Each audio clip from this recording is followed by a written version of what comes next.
तो गाय को माता क्यों कहा जाता है? सामान्य जानवरों से कुछ विशेषता होगी तब तो गाय को माता कहा गया। और मैं क्या कह रहा हूं? मैं कह रहा हूं कि गाय को खिलाइए गेहूं, फिर वो बाहर निकलेगा, गोबर से उसे धुलिए, उसकी रोटियां खाइए। ये मैंने बड़े बड़े संतों से सुना है और मैंने खुद वो रोटियां खाई हैं। सुन तो लीजिए, आज ये प्रमाणित हो चुका है कि स्त्री और पुरुष के मिलने से बच्चे पैदा होते हैं, गाय का गोबर खाने से बच्चे पैदा नहीं होते हैं।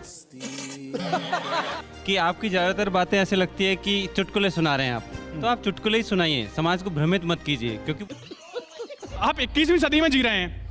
आप यहाँ कैसे आए? रथ से आए हैं महाराज, या फिर कारवार से आए हैं? तो टेक्नोलॉजी का इस्तेमाल कर रहे हैं ना। आप बातें कर रहे हैं 5000 साल पहले की, द्वापर की, त्रेता की। हम सब लोगों ने पढ़ा है, हम भी हिंदू हैं, ठीक है। मैं ब्राह्मण आदमी हूँ, मैंने भी संस्कृत पढ़ी है। आप बातें करते हैं 5000 साल पहले की और चीजें इस्तेमाल। आपने घड़ी कौन सी कंपनी की पहनी है महाराज? हमें जो दे देते दिया जाता है महाराज, तो घरों पहन लेते हैं। अगेंस्ट क्यों बोलते हैं आप? मेडिकल साइंस के अगेंस्ट बोल रहे हैं। आपने सिस्टम ही बदल दिया पूरा कि भाई गाय के गोबर खाने से बच्चा पैदा हो जाएगा या अभी मजा आएगा ना भिड़ो। तो दोस्तों, शुरू की क्लिप देखकर आप समझ ही गए होंगे कि आज की वीडियो किस टॉपिक पे होने वाली है। हाँ, लेकिन उससे पहले मैं आपको ये बता दूं कि आज की इस वीडियो में इस अनिरुद्धाचार्य की पूरी तरह से बैंड बजने वाली है। क्योंकि इस अनिरुद्धाचार्य का ये कहना है कि गाय के गोबर खाने से बच्चे पैदा होते हैं। तो इस वीडियो को शुरू से लेकर एंड तक जरूर देखो और अपना कमेंट में जरूर बताएं। यदि गौ माता की कृपा से, गौ माता की सेवा से, गौ माता के आशीर्वाद से राजा दिलीप को संतान हो सकती है, लिखा प्रमाण है, तो हमारे और आपके संतान क्यों नहीं हो सकती गौ माता की कृपा से? लेकिन गाय की सेवा करना महाराज जी एक बात है, हाँ। और आप गोबर की रोटी खाने की सलाह गोबर की रोटी नहीं, मैंने खुद खाई है। खाइए आप। मैंने गोबर की रोटी नहीं, वो क्या है, एक प्रोसेस है। गाय के अंदर जब गेहूं जाता है तो आप इसको सर्च कीजिएगा, यूट्यूब पे, गूगल में करिएगा।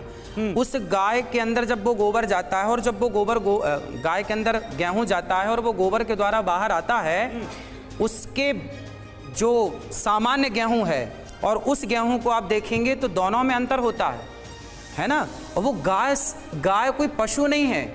गाय, इसलिए हम सनातनी लोग माता कहते हैं, गावो विश्वस्य मातरः।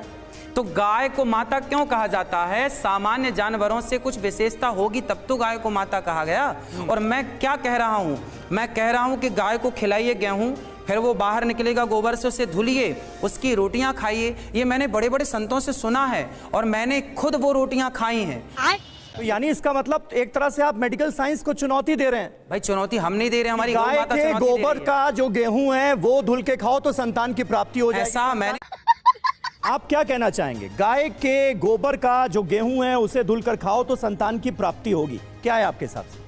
देखिए, पुरानी किताबों में तो बहुत सारी ऐसी